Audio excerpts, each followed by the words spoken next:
Ang araw na iyon sa trabaho ay napakapagod. Halos sasabihin ko kay Isabela na hindi ako makakapunta sa pamimili para sa Pasko.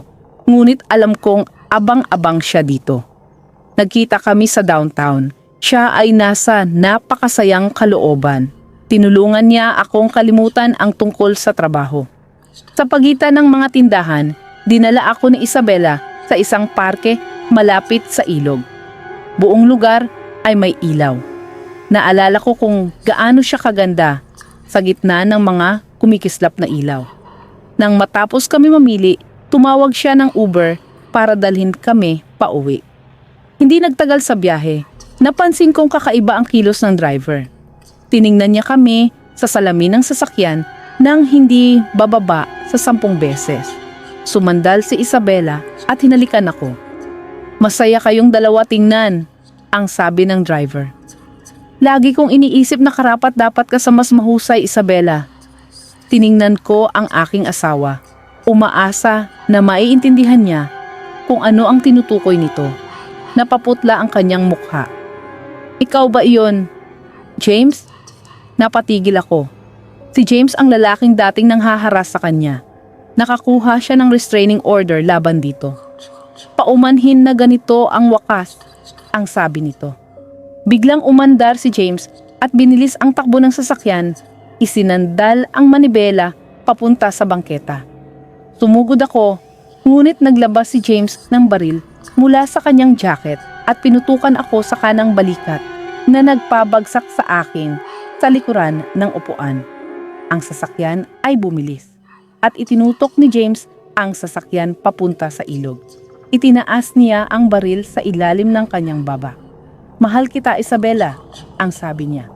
Pagkatapos ay binaril niya ng bala ang kanyang ulo. Nangyari ang lahat ng sobrang bilis. Sumalpok ang sasakyan sa bakod at nahulog sa ilog. Hindi maigalaw ang mga pinto ng sasakyan. Ang malamig na tubig ay bumuhos.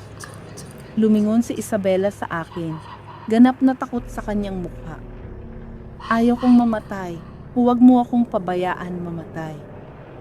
"Magiging maayos ang lahat," ang sabi ko. Pumatak ang luha sa kanyang mukha. Ayaw kong mamatay. Nang maalala ko ang baril, pumailan lang ako sa malamig na tubig. Hinahanap ang baril sa sahig.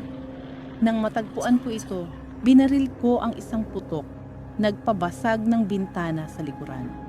Pagkatapos ay kami ay lubusang nababaon at napagtanto ko na si Isabela ay nalulunod.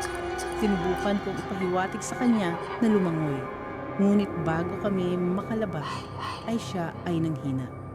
Kinapitan ko siya sa baywang, lumangoy ako sa pamamagitan ng butas. Sumisigaw ang aking katawan para sa hangin. Halos na ako sa ibabaw nang biglang ako'y mawala ng malay. Gising ako sa lupa. Sobrang lamig. Mayroong pumulot sa amin mula sa tubig. Akala ko magiging okay siya. Ngunit nawasak ang aking pag-asa nang makita ko ang maputlang bangkay ni Isabela na nakahiga roon sa simento. Pinalabas nila ako mula sa ospital ng gabing iyon.